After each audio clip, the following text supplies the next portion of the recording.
Hope everybody's okay.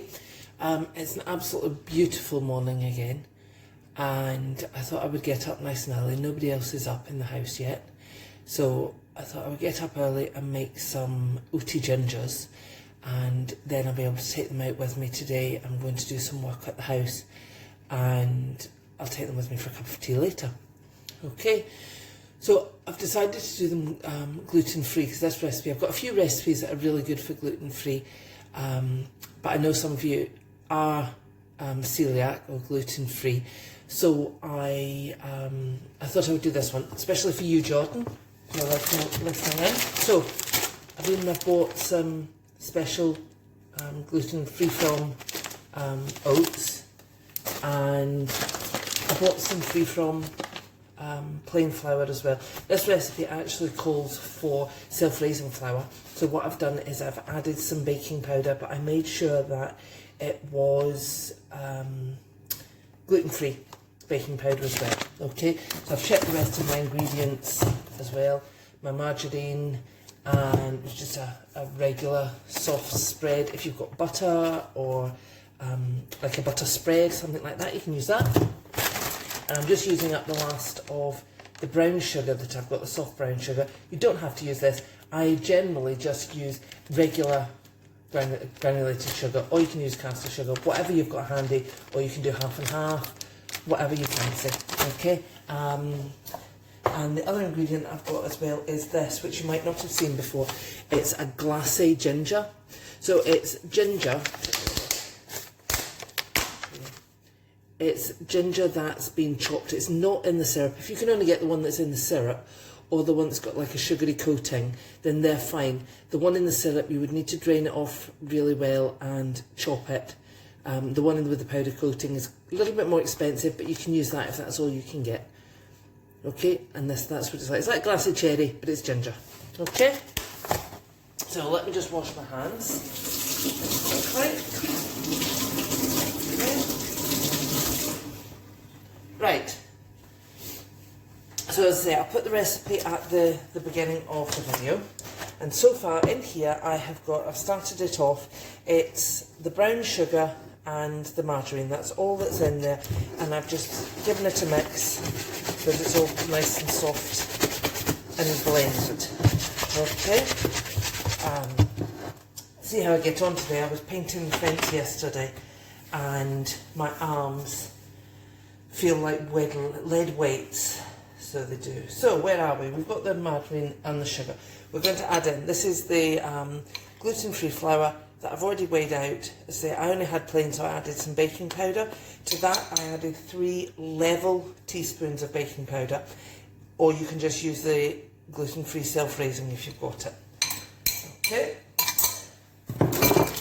and into that we're going to add 250 grams of oats. Don't worry if you don't hear the quantities I'm saying, because the recipe is at the beginning of the video.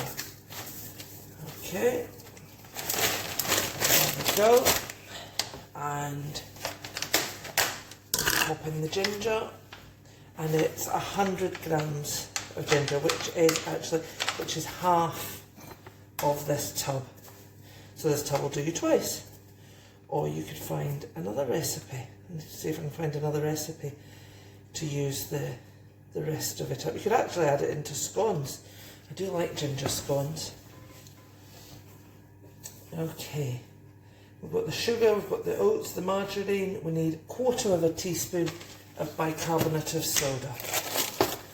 Okay, and again, this is gluten-free. Okay, there we go.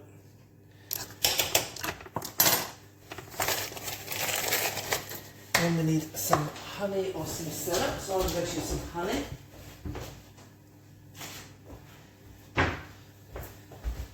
Just what I have handy, and we're going to use about 1 tablespoon of honey or syrup.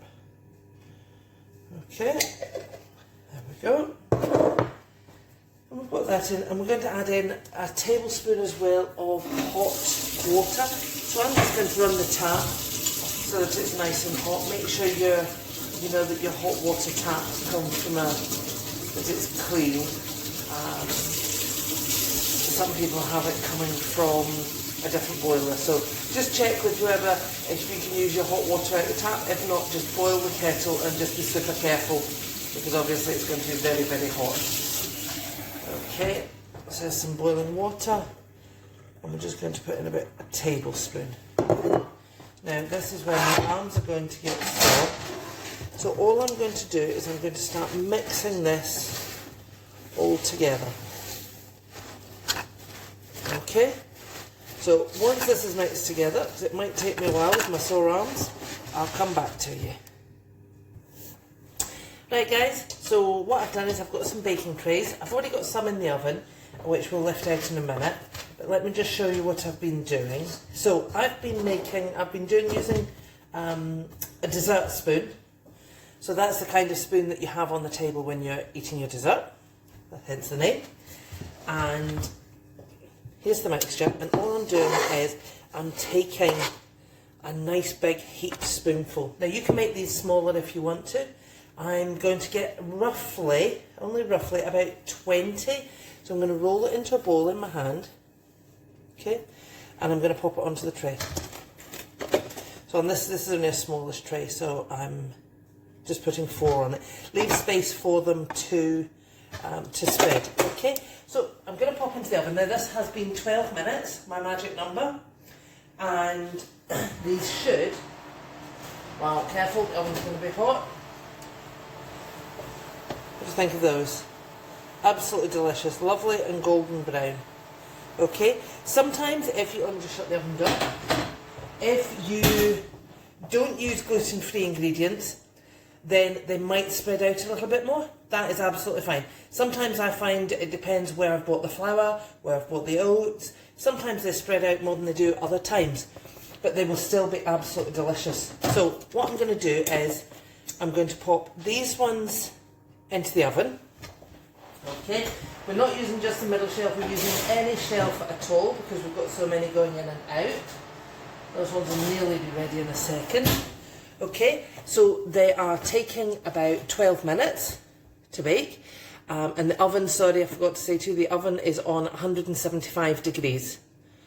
Okay, so once they come out the oven, leave them on the tray for a little bit because they are soft. Give them a couple of minutes on the tray, and then if you want to, you can put them onto the cooling rack. If not, leave them on the tray that they're on. Okay, so I am going to be out today, doing some work at my house, trying to get that organised. I painted the fence yesterday, and it took me a while to scrub my hands and get all the face paint off it. And we did some work in the kitchen, so we're going to go and do some tidying up in the garden now. Once we've had some breakfast, my husband will be up and Toby will be up. So you guys have a good day. Again, beautiful day out there. Try and get some exercise. Try and get some sunshine for that vitamin D. I think it's vitamin D. Sure it is. Try and get some sunshine about you. It always makes you feel so much better. Stay safe, guys, and see you again. Bye. Hi guys, sorry, before you watch the video, on the video I did not grease the trays for the biscuits. Now because they're gluten-free biscuits and that I'm making, and they crumble up quite easily because of that.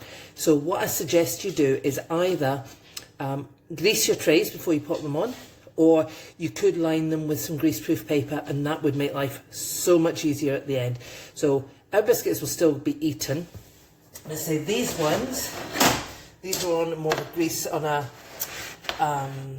what do you call this, a non-stick tray. These ones have, you can see these ones are moving about and have come off nice and easily. This tray on the other hand, I don't think this is doesn't look like a non-stick, and it has broken up a little bit. I'm sure they will still be eaten. If not, we could always crumble them up and put them onto some yogurt or something. But if I had greased it or put some greaseproof paper on, that would have made life a lot easier. So I thought I would tell you that before you watch the video. Thanks guys. Hi guys, Susie again. I just thought I would whiz up a quick batch of scones. I know somebody that will really like some scones, so my husband's going to